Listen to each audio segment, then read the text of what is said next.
वाट पाहणं किती कठीण असतं हे आज पहिल्यांदा कळलं मला. सकाळी लग्नाबद्दल विचारलं होतं अर्पिताला, अजून तिचा होकार आला नाहीये. एवढा कसला विचार करावा लागतो?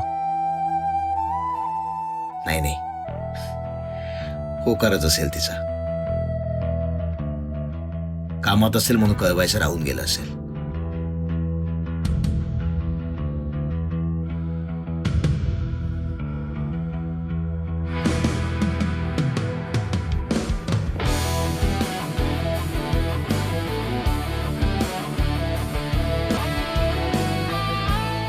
माझा फोन का उचलत नाही?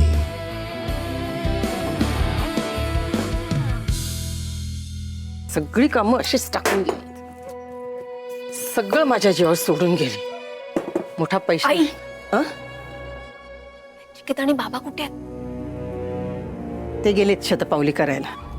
ऐक, गौरीला सकाळच्या डब्याला शंकरपाळे हवेत.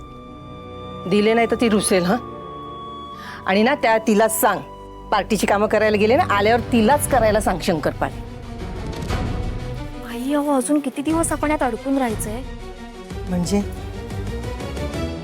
नचिकेत आणि बाबांचा काहीतरी वेगळाच प्लॅन आहे.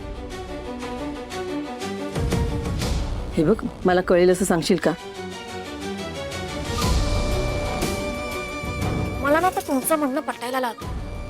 ते म्हणजे तुम्ही म्हणता ना, अर्पिताने जन्माला येऊन या घराचं नुकसान केलंय. आता तर ती या घराचं जास्तच नुकसान करणार आहे. म्हणजे हो, मगाशी नचिकेत आणि बाबा बोलत होते ना, ते मी ऐकलं. काय ऐकलं? आई अहो, किती मुश्किलीने मी नचिकेतला नोकरीला लावलं. म्हटलं आता घरात 4 पैसे येतील, थोडंसं सुख मिळेल. पण नाही, नचिकेतने कमवलेला पैसा अर्पिताच्या लग्नावर खर्च होणार.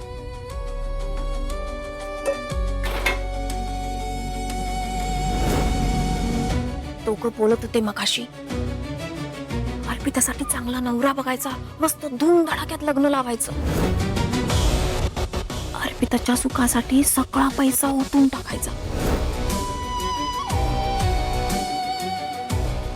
आई, हे असं सगळं झाल्यावर आपल्या हातात काय राहणार आहे? मला तर ना या दोघांचं काही कळतच नाही. ह्यांना आणि नचिकेतला काही सांगायला गेले ना तर 4 शब्द मलाच सुनवते. बाई, तू नचिकेतला सांग, तुझ्यासाठी आणि गौरीसाठी 4 पैसे गाठीशी बांधून ठेव म्हणून. नाहीतर हा नचिकेत आपल्या नोकरीच्या जीवावर तिच्या लग्नासाठी कर्ज सुद्धा काढेल. हा तिला कसा सुटणार आहे ना, मलाच कळत नाही.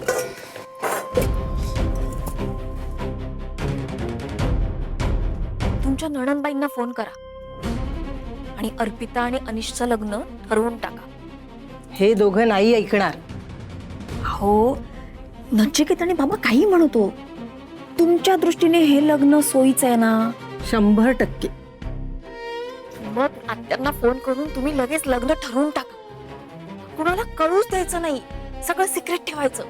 कसं शक्य आहे? लपून कसं करणार लग्न? अहो, सुपारी फुटेपर्यंत घरातल्यांना कळूच द्यायचं नाही. अगं, सुपारी फुटूच देणार नाहीत हे दोघं. कुणाचंच ऐकणार नाहीत. सुधा आजी आणि परशु काकांचं तरी ऐकतील ना?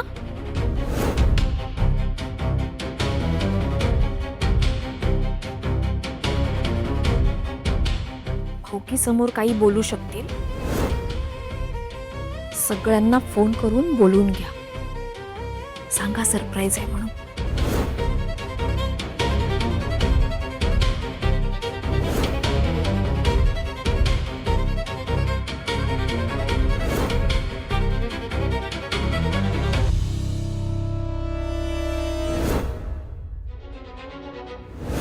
कोण कोणाला फसवतंय ना ते आत्ताच कळेल.